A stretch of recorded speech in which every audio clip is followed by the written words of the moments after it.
In the vast wilderness of Montana Territory, the winter of 1868 had buried everything beneath a thick, unyielding blanket of snow. The wind howled like a restless spirit, tearing through the skeletal branches of bare trees and cutting sharp against the frozen earth. The landscape was a world of white, endless and merciless, where time seemed to freeze under the heavy weight of frost. Emma Harper wrapped herself tighter in her worn, threadbare coat, clutching her 4-year-old son, Samuel, close to her chest. The child's small body trembled, his breath shallow and uneven, while the faintest whisper of tears long dried on his cheeks. Emma knew he was fading, each passing moment pulling him further away from the fragile thread that held his life together. She felt it too. The cold was more than just a bite on her skin. It was a slow, creeping chill that seeped into her bones, sapping her strength and will. They had left their small cabin days ago, after the accident that claimed her husband's life. Nathan had gone out hunting, promising to return by evening, but the wilderness had other plans. A hidden ravine, slick with ice and snow, had swallowed him whole. When Emma found his body the next morning, lifeless and frozen, the world had shattered. Now she was alone, except for Samuel, with nothing but the merciless winter pressing in on every side. The mountain air was sharp and unforgiving, and the path ahead was a blur of swirling snow and ghostly shadows. Every step was a battle against exhaustion and despair. Emma's mind replayed the last moments in the cabin, the warmth of the fire, the quiet lull of her husband's voice, the promise of safety that now felt like a cruel memory. She remembered the heavy silence after Nathan's death, broken only by the cautious footsteps of Caleb, her late husband's brother. He had come to the cabin that day, his face hard and eyes cold as steel. "We can't take you in," Caleb had said without looking her in the eye. "Times are harsh. We have enough to survive ourselves." Emma had pleaded, voice trembling but fierce. "I have nothing left but Samuel. We just need shelter. I'll work, do anything." But Caleb's refusal was absolute. "You're on your own now. This family has no place for widows and children." Her heart had cracked in that moment, the walls of her home closing in like a prison. With no other choice, she had gathered what little she could carry and stepped out into the biting cold, the door shutting behind her like the final sentence of a lost life. The endless snow had swallowed her footsteps, the wind carrying away her cries. Days passed in a white nightmare until, through the storm's veil, a faint glow flickered, an ember of hope. Emma pushed forward, dragging her weary body across the frozen ground, the promise of warmth and shelter pulling her like a lifeline. But then came the growl, a deep, hungry sound that froze her blood. From the swirling snow emerged a wolf, gaunt and wild, eyes gleaming with hunger and menace. It stalked toward her, calculating weakness in her slow steps and the precious weight she carried. Emma tightened her grip on Samuel, heart pounding in terror. Her hand searched for the knife at her belt, but she knew it was no match for the beast. Then, like a thunderclap in the quiet, a rifle cracked through the night air. The wolf collapsed, lifeless, in the snow just feet away. A man stepped out of the shadows, heavy coat dusted with snow, his face partly hidden beneath a wide-brimmed hat. He said nothing at first, just watched them silently. "You need help," he finally said, voice calm and steady. Emma looked down at her son, pale and fragile. Her voice was barely a whisper. "Please, help him." The man nodded once and offered her an arm. For the first time in days, Emma let someone else carry their burden. The man led them through the biting wind and swirling snow toward a small cabin nestled at the edge of a sparse pine forest. The wooden structure was worn but sturdy, its roof heavy with snow, smoke curling gently from the chimney. For Emma, it was a beacon of safety in a world gone cold and cruel. Inside, the warmth hit her like a wave. The fire burned bright in a stone hearth, crackling and popping as flames danced and cast flickering shadows on the rough wooden walls. The scent of pine and earth mixed with the faint aroma of cooking, promising life where there had been only death. The man set Samuel down gently on a cot covered with thick blankets. The boy's eyes fluttered open briefly before closing again, and Emma breathed a fragile sigh of relief. The chill in his cheeks was lessening, and color was slowly returning to his lips. "I'm Lucas," the man said quietly, not waiting for an answer. He moved with quiet confidence, lighting a lantern and pulling a pot from a hook above the fire. The broth he poured was thin but steaming, its warmth filling the cabin and, somehow, her chest with hope. Emma hesitated, pride tugging at her tongue, but hunger and desperation won. She took the bowl, letting the heat seep into her frozen fingers before bringing the spoon to her lips. The broth was bland but soothing. Samuel stirred slightly, and she reached out to brush a stray lock of hair from his forehead. Lucas watched from the hearth, his eyes calm but alert, scanning the darkened windows as if expecting the storm to send something worse their way. "Where did you come from?" Emma asked, her voice barely above a whisper, eyes fixed on the dancing flames. "South," Lucas replied, "about 2 days' ride from here. I live alone." Emma nodded slowly, sensing there was more he wasn't saying. The silence between them stretched, neither pushing for conversation, each respecting the other's space. Outside, the wind battered the cabin walls, rattling loose the snow from the trees. The storm was relentless, the world still buried beneath a blanket of white. As Emma settled near the fire, she let her thoughts drift back to the day everything changed. Nathan had been her anchor, a steady presence through the hard times, and his loss had shattered the fragile balance she had known. Caleb's rejection cut even deeper, family ties severed in a land that demanded resilience. Now, with Samuel's life hanging by a thread, she had nowhere left to run. Yet, in this small cabin with Lucas's quiet presence and the fire's warmth, something unfamiliar stirred, a glimmer of hope. Later that evening, as Samuel slept soundly beneath the blankets, Lucas carved something from a piece of softwood. The scratch of his knife was steady and rhythmic, a sound that filled the room and broke the heavy silence. Emma watched him from across the cabin, curiosity stirring through her weariness. The carving took shape slowly, a small bird, wings folded close, delicate feathers etched with careful detail. "Do you know about these?" Lucas asked without looking up. "Birds that stay when winter comes, when others fly away." Emma shook her head, eyes fixed on the tiny figure. "No." "Sparrows," he said softly. "They don't leave when it's cold. They endure." Emma thought about Samuel, fragile but fighting to survive. The sparrow felt like a symbol, small but strong, surviving in the harshest conditions. Days passed in quiet routine. The storm outside continued, burying the world deeper in snow. Inside, Emma found herself healing in unexpected ways. Lucas never pressed her for stories or answers. Instead, he offered space, a rare kindness, and a place where survival meant guarding every secret. Samuel grew stronger, his color returning, his breath steadying. He began to stir more, sometimes watching Lucas with curious eyes, sometimes clinging to Emma with quiet trust. One afternoon, as Lucas split wood outside, Emma stepped onto the porch, the cold biting but manageable. She watched him work, the careful way he moved, each strike deliberate, practiced. For a moment, their eyes met, and Emma saw something she hadn't dared hope for, a man who had lost much but still held on to life with quiet strength. That evening, by the fire, Emma found herself sharing a truth she'd hidden deep inside. "I was afraid," she said quietly. "Afraid I wouldn't survive. Afraid I'd lose Samuel." Lucas looked at her, expression unreadable. "You don't have to be afraid here." Emma swallowed hard, the weight of her journey pressing down but softened by his words. The night deepened, the storm still raging beyond the cabin walls, but inside, the fire burned steady, lighting a small corner of the world where survival was more than just endurance. It was the fragile beginning of trust. The days passed slowly as the snow continued to fall, thick and relentless. Outside, the Montana wilderness lay silent beneath its cold blanket, but inside the cabin, a fragile warmth began to grow, not just from the fire, but between the two weary souls sheltering within. Emma watched Lucas as he went about his quiet routines. He was a man of few words, but each action spoke volumes. When he carved wood by the fire, the soft scrape of his knife was a steady rhythm, a silent meditation. When he stacked firewood or checked the trap lines, his movements were efficient and precise, shaped by years alone in the wild. One late afternoon, a silence settled between them, thicker than the snow outside. Emma was mending a tear in Samuel's coat, her fingers clumsy from cold and fatigue. Lucas sat near the fire, sharpening a blade with slow, deliberate strokes. The firelight flickered across his face, casting sharp shadows over the lines etched deep by time and hardship. Emma cleared her throat, hesitant to break the quiet. "Why do you live out here alone?" she asked softly. Lucas paused, the blade still in his hand. For a moment, his gaze held hers, steady, distant, as if weighing a decision. Then he exhaled slowly. "I lost them," he said simply. "My wife and my boy. Raiders came through while I was away. Took everything. Left nothing but ashes." Emma's breath caught. She looked down, her hands tightening on the fabric. "I'm sorry," she whispered.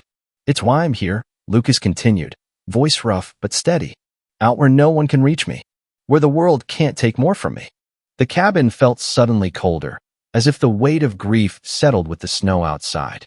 Emma thought of Nathan, of Caleb's cold rejection, of the loneliness that had followed her like a shadow. For a long moment, neither spoke. Then Samuel stirred, waking from his sleep with a small whimper. Emma lifted him gently, brushing the hair from his damp forehead. He looked at Lucas with wide, trusting eyes. Lucas nodded toward the wooden sparrow resting on the table.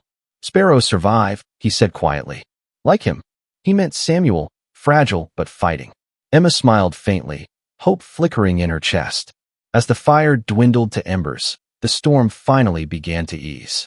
The relentless howl of the wind softened to a distant whisper, and the snow's grip seemed to loosen, just enough to promise a dawn that wasn't as harsh.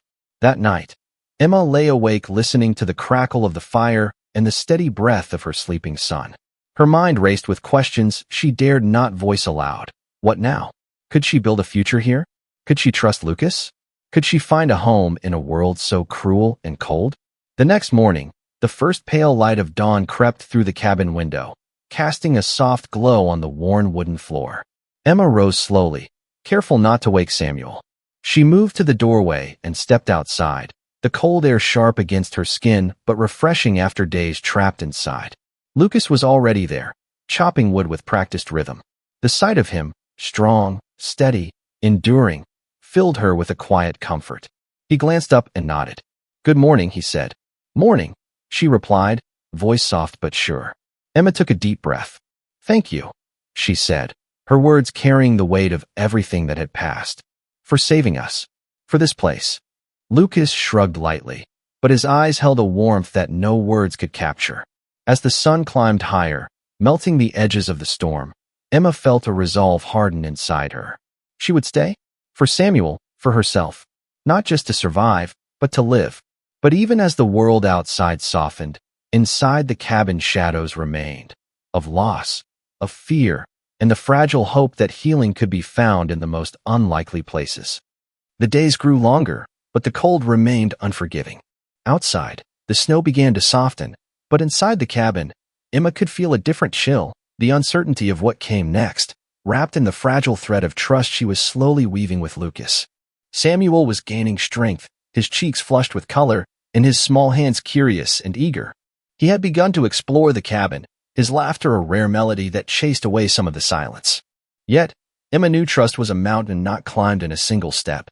She watched Lucas closely, how he moved quietly, how he respected the boundaries she set without a word. He never asked about her past beyond the bare essentials, and that silence both comforted and unnerved her. One evening, as the firelight flickered low, Emma sat at the table mending Samuel's worn coat. Lucas was nearby, whittling a piece of wood into another small figure. The scratching of his knife against the wood was the only sound between them. Samuel, now snug in his blankets, watched Lucas intently. "Do you ever think about going back?" Emma asked quietly, breaking the silence. Lucas glanced up. "I shadowed. There's nothing left to go back to," he said. "Only forward." Emma swallowed, the weight of that simple truth pressing down on her. "Forward? Toward what?" she whispered. Lucas didn't answer immediately. Instead, he looked at the carving in his hands, a small bear this time, powerful and steady. "Towards peace," he finally said. Emma's heart clenched. Peace was a word she barely remembered. After everything she had lost, could peace really be more than a dream? Days turned into weeks. The snow melted slowly, revealing patches of hard earth and brittle grass. The forest outside stirred with the promise of spring, but Emma felt rooted in the cabin's quiet world, a place that was both sanctuary and prison. One afternoon, Lucas returned from checking the trap lines with news. "There's a wagon trail a few miles east," he said. "Travelers pass through now and then." Emma's stomach twisted. The thought of leaving the cabin, of facing the wider world again, filled her with dread. But staying meant safety and perhaps a chance to rebuild. That night, she lay awake, Samuel's soft breathing beside her. She thought of Nathan, of Caleb's cold refusal, of the long road ahead, and of Lucas, the man who had saved them, who carved sparrows and bears, who seemed to understand the quiet language of survival. The next morning, Emma found Lucas by the fire. She took a deep breath. "I want to thank you," she said, voice steady, "for everything, for giving us a place to heal." Lucas nodded, but something flickered in his eyes, something like hope. Emma hesitated, then added, "I don't know what comes next, but maybe I don't have to face it alone." Lucas looked at her, the firelight softening his hard lines. For the first time, he reached out and took her hand gently. "Then don't," he said simply. The weight of those words lifted something inside Emma, a small, fragile thread of trust woven through shared loss and quiet resilience. Outside, the world was awakening from winter's grasp. Inside, a new chapter was quietly beginning. The cabin had become more than just shelter. It was a fragile haven where wounds could slowly mend and hope begin to grow like the first green shoots pushing through the thawing snow. Emma felt the shift in herself, the cautious walls she'd built around her heart starting to crumble, brick by brick. Lucas was no longer just a rescuer or a stranger. He was becoming something more, a steady presence in a world that had once seemed endless and cold. Their silences had begun to speak volumes, each glance, each gesture a small thread weaving them closer. One morning, sunlight streamed through the cabin window, casting golden patches on the wooden floor. Samuel sat by the fire, playing quietly with the wooden sparrow Lucas had carved for him. The little bird was worn now from his small hands, but it was a symbol of endurance and survival. Emma watched the boy, her heart swelling with a bittersweet mix of love and fear. This world was harsh, and though Samuel was strong, she knew the dangers were never far. Lucas stood by the doorway, watching Emma with a look she hadn't seen before, a softness that made her pulse quicken. She felt the heat rise to her cheeks and turned away, fumbling with a piece of fabric. Later that day, as they worked side by side preparing food, the tension that had hovered between them all winter seemed to crack, releasing something fragile and real. Lucas looked over, eyes meeting hers. "You don't have to carry all this alone," he said quietly. Emma swallowed, emotions tangled in her throat. "I've been carrying it for so long, I don't know how to put it down." He stepped closer, his voice low and steady. "Maybe you don't have to. Maybe we can carry it together." The warmth in his gaze was a balm to her bruised soul, and for the first time, Emma let herself believe that she could. That night, beneath a sky heavy with stars, they sat by the fire. Words were few but meaningful, the silence between them no longer empty but full of promise. Emma reached out, placing her hand over Lucas's. His fingers curled gently around hers, anchoring her to a hope she hadn't dared to name. But the past was never far behind. A knock at the door shattered the quiet. Emma's heart leapt. Travelers, or something more dangerous? She stood, wary, moving to the door. Through the frost-covered window, a figure appeared, rough, weathered, with a hard edge to his gaze. "Lucas," the man called. "It's Caleb." Emma's breath caught.